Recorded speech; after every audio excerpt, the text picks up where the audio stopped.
Before your child learns a single word, before they pray their first prayer, before they understand right from wrong, their heart is already being shaped by you, by the world, or by whatever reaches them first. Ibn Arabi said that a child is not born weak. Their strength or weakness comes from the hands that raise them and the world that surrounds them. And today's world is loud, confusing, relentless. It pulls at their identity, their faith, their purity, their self-worth. So the question is not, will my child be influenced? They already are. The real question is, who will shape their heart first, Allah's guidance or the world's noise? If we do not raise strong Muslim children, the world will raise fragile ones. If we do not teach them faith, the world will teach them doubt. If we do not build their character, the world will build their desires. And if we do not protect their deen, the world will pull it silently from their hands. This is why Ibn Arabi's wisdom is not just parenting advice, it is a lifeline. Because raising a Muslim child in a weak world requires a strong heart, a clear vision, and a parent who leads by example. Today, you will discover the 7 spiritual foundations Ibn Arabi gave for raising children who cannot be broken by the world because their hearts belong to Allah. Let's begin. Ibn Arabi teaches that every soul enters the world as an empty mirror, and the first face it reflects is yours. Before your child understands language, they understand energy. Before they understand instructions, they understand impressions. Before they understand belief, they understand behavior. A child studies you long before they study books. They watch how you speak to waiters, how you react when frustrated, how you sit after prayer, how you treat their mother, their father, their siblings. They notice the sincerity behind your worship, the calmness or chaos of your emotions, the way you navigate disappointment and joy. And slowly, their soul copies yours. If you raise your voice often, your child learns that loudness is power. If you mock others, your child learns that kindness is optional. If you delay prayer, your child learns that Allah comes second. If you scroll endlessly yet tell them to read Quran, their heart notices the contradiction. Children do not become what they hear, they become what they witness. This is why Ibn Arabi said, the state of the parent becomes the environment of the child. A child raised by a mindful parent inherits clarity. A child raised by a distracted parent inherits confusion. So if you want a child who prays with sincerity, pray with sincerity where they can see it. If you want a child who speaks truth, speak truth even when it is difficult. If you want a child who is gentle, let them feel gentleness in your presence. You are not just raising a child, you are writing the script of their future behavior with your own actions. Raise yourself first, and you automatically raise them. The world today celebrates intelligence, skills, grades, achievements, and future careers. Parents feel pressured to raise children who are academically sharp, socially impressive, and worldly successful. But Ibn Arabi reminds us of a truth most people forget. The mind is a tool, the heart is the master. A child whose mind is full, but whose heart is empty, will break long before adulthood. A child whose heart is nourished, even if their academic abilities develop slowly, will grow into a soul of strength, stability, and light. Look around you. Young people today are more educated than ever, yet more anxious, lonely, confused, and spiritually weak than past generations. Why? Because the heart has been starved, while the mind has been overfed. Parents obsess over school, homework, tutors, activities, and achievements, yet forget to teach their child the one thing that keeps a soul standing when the world collapses: a heart connected to Allah. Ibn Arabi says the heart is the first teacher, and everything else is secondary. When the heart is strong, the mind follows. When the heart is weak, the mind becomes a burden. So what does feeding the heart look like? It means teaching your child to say Alhamdulillah before teaching them how to win. It means showing them how to make wudu before showing them how to solve equations. It means teaching them the stories of the prophets before teaching them the stories of celebrities. It means letting them hear Quran in your home more often than they hear arguments or shouting. When you teach them that Allah is near, that dua changes everything, that gratitude multiplies blessings, they learn resilience without even knowing the word. A child with a nourished heart handles disappointment better. They don't collapse when rejected, don't chase validation from strangers, don't fear being alone, don't crumble under pressure, because the heart that knows Allah never feels abandoned. Many parents say, "I want my child to be successful," but Ibn Arabi asks, what is success if the heart is empty? A successful child is not one who enters a prestigious university, wins awards, or builds a career. A successful child is one who knows how to return to Allah when life wounds them, one who knows how to pray when their chest feels tight, one who knows how to ask forgiveness when they slip, one who knows how to walk humbly, love deeply, and fear no one but Allah. That is real strength. That is real preparation for the world. Feed their heart before you feed their mind, because the mind may help them succeed in this life, but only the heart will carry them safely into the next. And here is the deepest truth Ibn Arabi leaves us with: the child whose heart remembers Allah will never forget who they are. Ibn Arabi warned of a profound danger long before our modern world existed. If you do not take responsibility for shaping your child's soul, someone else will. And today, that someone else is everywhere. In past generations, a child's influences were limited: their home, their neighborhood, their school, their masjid. But now, their influences are infinite. Screens raise children, algorithms shape them, strangers on the internet teach them values. Influencers become role models, trends become beliefs, and the world becomes louder than the parent. A child may spend 20 minutes with you, and 5 hours absorbing the world. The world teaches them what beauty is. The world teaches them what success is. The world teaches them what to desire, what to fear, who to admire, who to imitate. And often, these lessons contradict everything you want for them. Ibn Arabi said, "The heart takes the shape of what it constantly faces." So, ask yourself, what is your child facing every day? What voices surround them? What images fill their eyes? What ideas shape their decisions? What beliefs are quietly being planted in their mind while you assume they are innocent?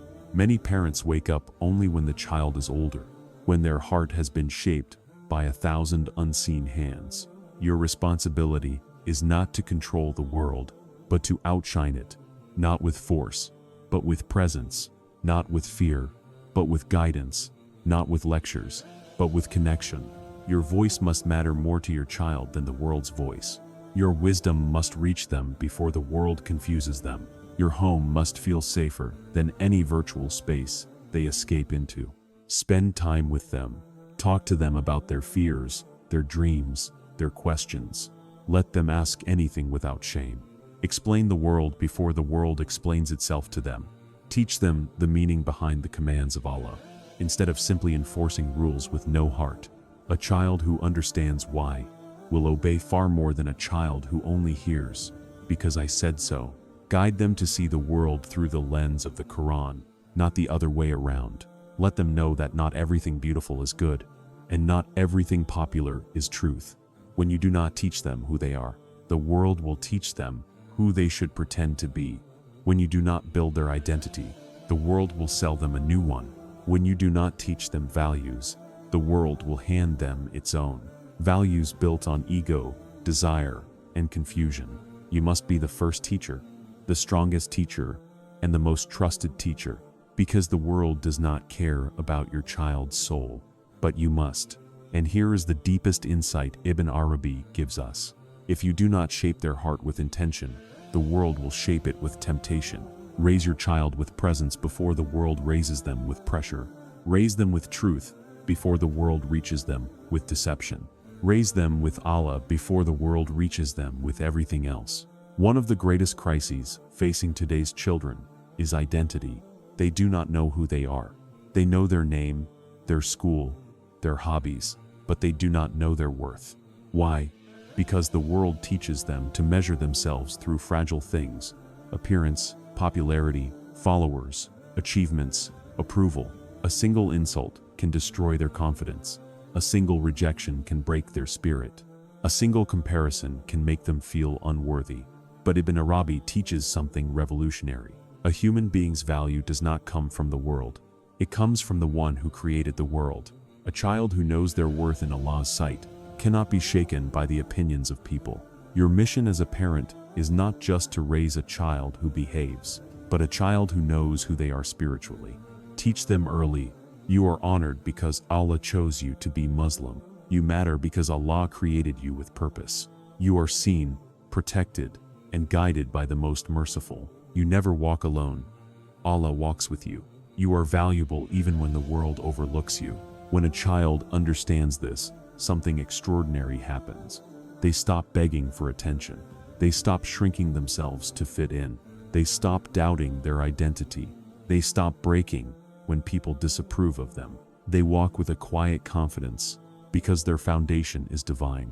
Ibn Arabi explains that true identity is discovered not through mirrors or society, but through knowing Allah.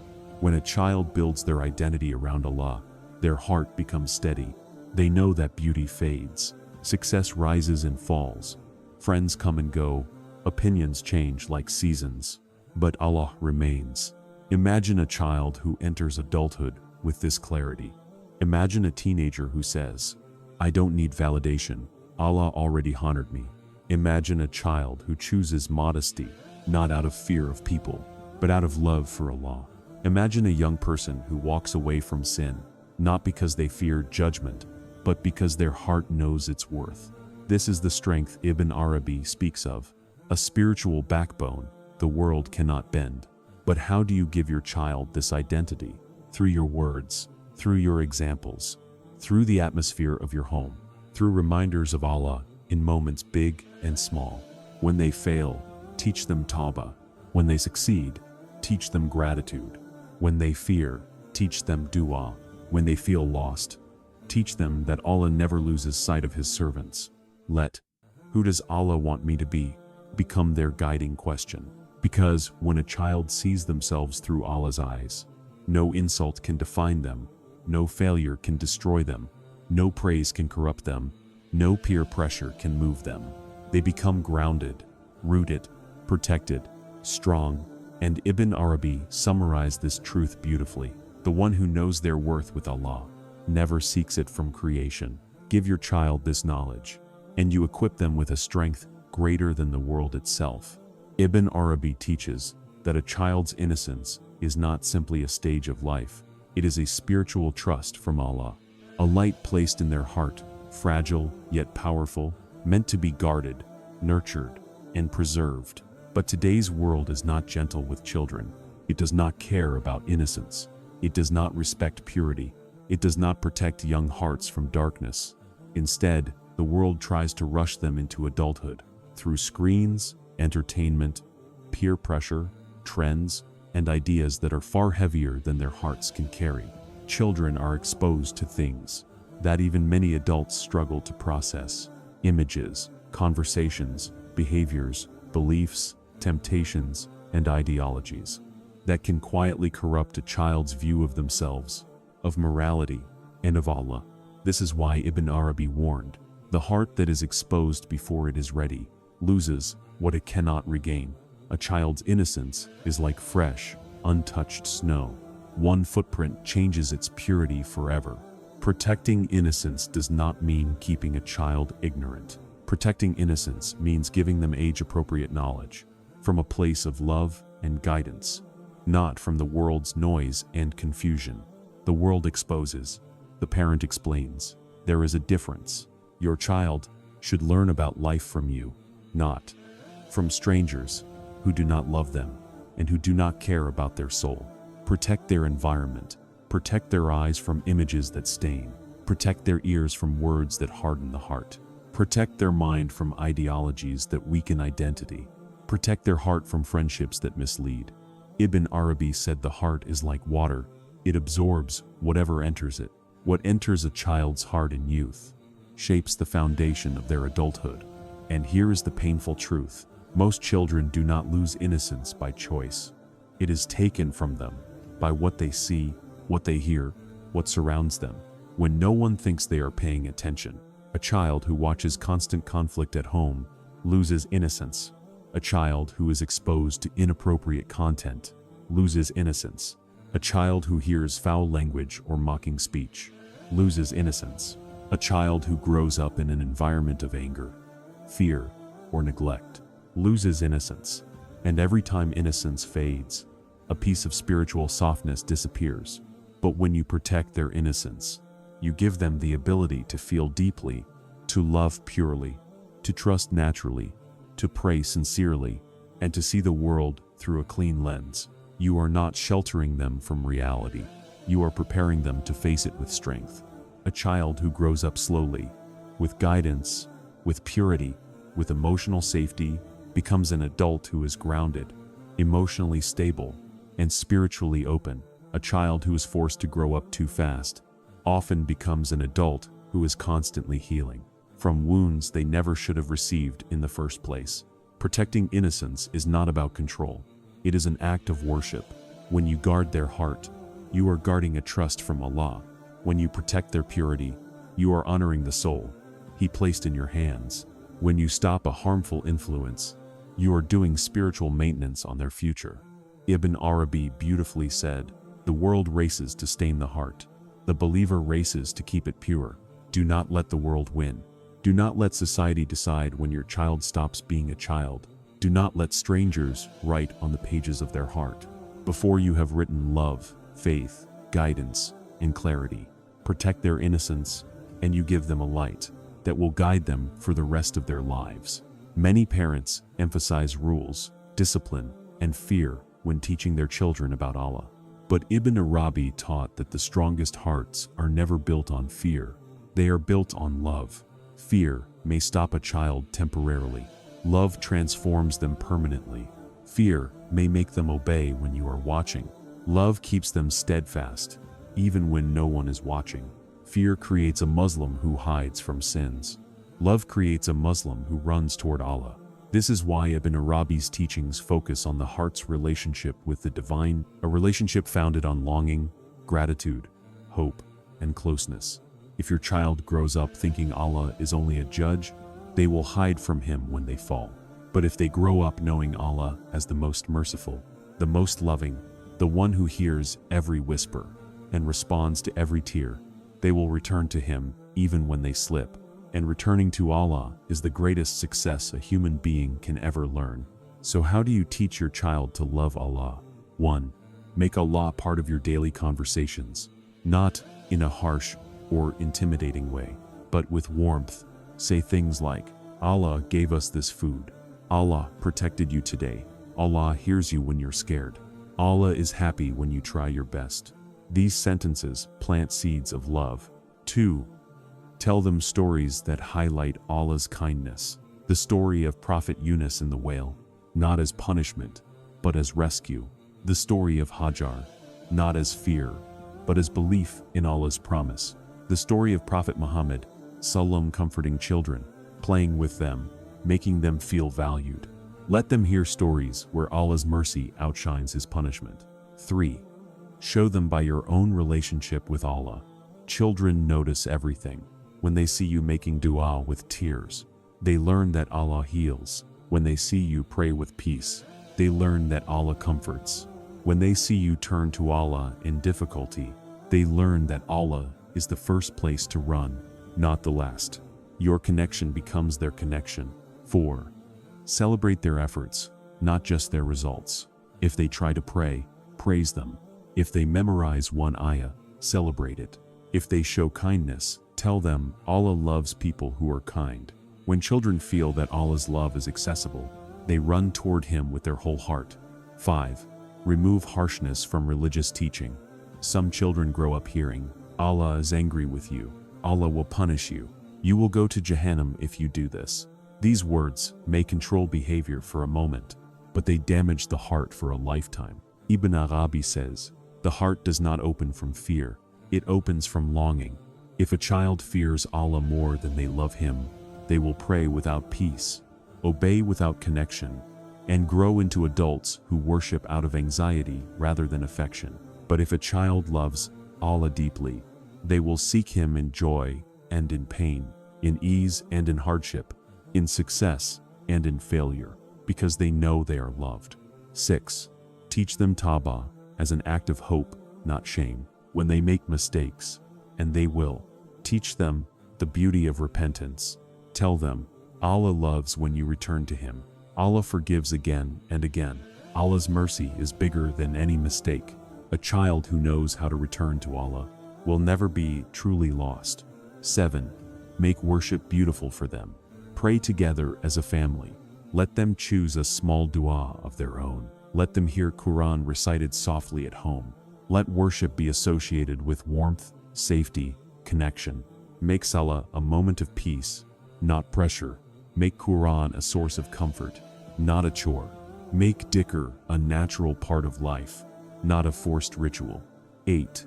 Teach them that Allah is near, nearer than their own breath, closer than their own heartbeat, listening, loving, guiding, protecting. A child who knows this truth never feels alone. And here is the heart of Ibn Arabi's teaching. The one who loves Allah does not need to be pushed toward goodness. Their heart runs to it. Raise a child who loves Allah, and you raise a child who fears nothing in this world. If there is one spiritual weapon Ibn Arabi considered essential for every believer, especially a child growing into a harsh world, it is sabr, not the shallow patience people speak of today, not the forced, silent endurance of frustration, not the kind of patience that is merely the absence of reaction. Ibn Arabi describes sabr as something far deeper. Sabr is the rope that ties the heart to Allah when the world tries to pull it away. And your child will need this rope more than anything else you try to give them. A child can have good manners, good intelligence, good behavior, good achievements, but without sabr, they will collapse at the first strong wind, because life will not spare them. Hardship will come, pressure will come, tests will come, people will hurt them, misunderstand them, disappoint them. They will face loneliness, confusion, loss, fear, anger, and heartbreak. You cannot prevent these storms, but you can teach them how to stand in the middle of them. And you teach it not by lecturing, but by embodying sabr yourself. Children are emotional mirrors. When they see you panic, they learn panic. When they see you break quickly, they learn fragility. When they see you explode in anger, they learn that anger is strength. When they see you give up, they learn that giving up is normal. But when they see you breathe through difficulty, turn to Allah with calm, respond with gentleness, wait with dignity, and trust the process, they learn that sabr is power. 1. Sabr in the parent becomes sabr in the child. Ibn Arabi says, the heart imitates what it witnesses, not what it is told. Your child watches your reactions more than your rules. When you're stuck in traffic and stay composed, they learn control. When you're insulted and respond without lowering yourself, they learn integrity. When you face financial difficulty, but trust Allah wholeheartedly, they learn tawakkul. When you handle disappointment with grace instead of despair, they learn resilience. They are learning patience from the way you live, not from the advice you give. 2. Sabr teaches them how to deal with pain. Children today break easily because no one taught them what pain means. They think discomfort is a sign of failure. They think sadness is abnormal. They think inconvenience is injustice. They think waiting is weakness. But sabr teaches the opposite. Sabr teaches them that pain is not the end of the world, that challenges refine them, not ruin them, that Allah tests those He loves. That growth requires struggle. That strength is born in seasons of difficulty. When they understand this, they stop fleeing from hardship and start facing it with dignity. 3. Sabr teaches them how to wait without losing hope. The modern world trains children to expect everything instantly. Instant entertainment, instant pleasure, instant answers, instant gratification. But real life does not work instantly, and the spiritual path never works instantly. Allah delays, Allah tests, Allah withholds, Allah unfolds things slowly, beautifully, perfectly. A child who cannot wait becomes an adult who collapses under divine timing. But a child who learns patience becomes an adult who trusts Allah's plan, even when they cannot see it. 4. Sabr protects them emotionally. Sabr teaches emotional self-control. It teaches them not to react to every feeling, not to speak in anger, not to make decisions in fear, not to fight every battle, not to let frustration shape their character. It trains them to pause, to breathe, to think, to turn inward, to return to Allah. Ibn Arabi says, "The one who controls their reactions controls their destiny." A child who learns this becomes emotionally powerful. 5. Sabr protects their deen. Many people lose faith not because they lack knowledge, but because they lack patience. Patience to pray, patience to leave sins, patience to hold on to morality, patience to wait for Allah's promises, patience in loneliness, patience in temptation, patience in heartbreak, patience in dua. Your child will face spiritual tests, and no amount of knowledge can save them if they lack sabr. But a heart trained in sabr remains attached to Allah even in the darkest hours. 6. Teach sabr by naming it, praising it, and modeling it. When they wait without complaining, tell them, "You just practice sabr, and Allah loves that." When they go through something painful, tell them, "Sabr makes your heart strong." When they lose something, remind them, Allah replaces what you lose when you respond with sabr. When they feel frustrated, teach them, "Take a breath. Say, Ya Allah, make it easy." This is sabr. Normalize patience. Name it. Celebrate it. Make it a virtue they crave. 7. Teach them that sabr is not passive, it is active strength. Sabr is not sitting quietly with weakness. Sabr is standing firmly with faith. It is believing that Allah sees, Allah hears, Allah knows, and Allah will respond. A child who understands this grows into an adult who is unshakable. The final truth from Ibn Arabi. Ibn Arabi wrote a line that summarizes everything. The child who inherits sabr inherits a shield that the world cannot break. Not wealth, not status, not comfort, not privilege, but sabr. Because sabr is a spiritual armor, a force that protects the heart, a light that guides the soul, a power that keeps a believer standing, even when the world tries to bring them to their knees. Teach your child sabr, and you have given them the strongest protection any parent could ever offer. Ibn Arabi taught that every child is a trust from Allah, but every parent is a shepherd of the heart. Your child will not remember every lecture you give, but they will remember the way you lived. They will remember your patience, your kindness, your prayers, your struggles, your sacrifices, and the love you carried for Allah through every storm. Strong Muslim children are not raised by accident. They are raised with intention, with presence, with guidance, with sabr, with love, and most of all with Allah. If you want your child to be unshakable, then let them grow up watching you rely on Allah. If you want them to stay on the straight path, let them see you walk it, not perfectly, but sincerely. May Allah protect your children, fill their hearts with iman, and make them a source of light for the ummah.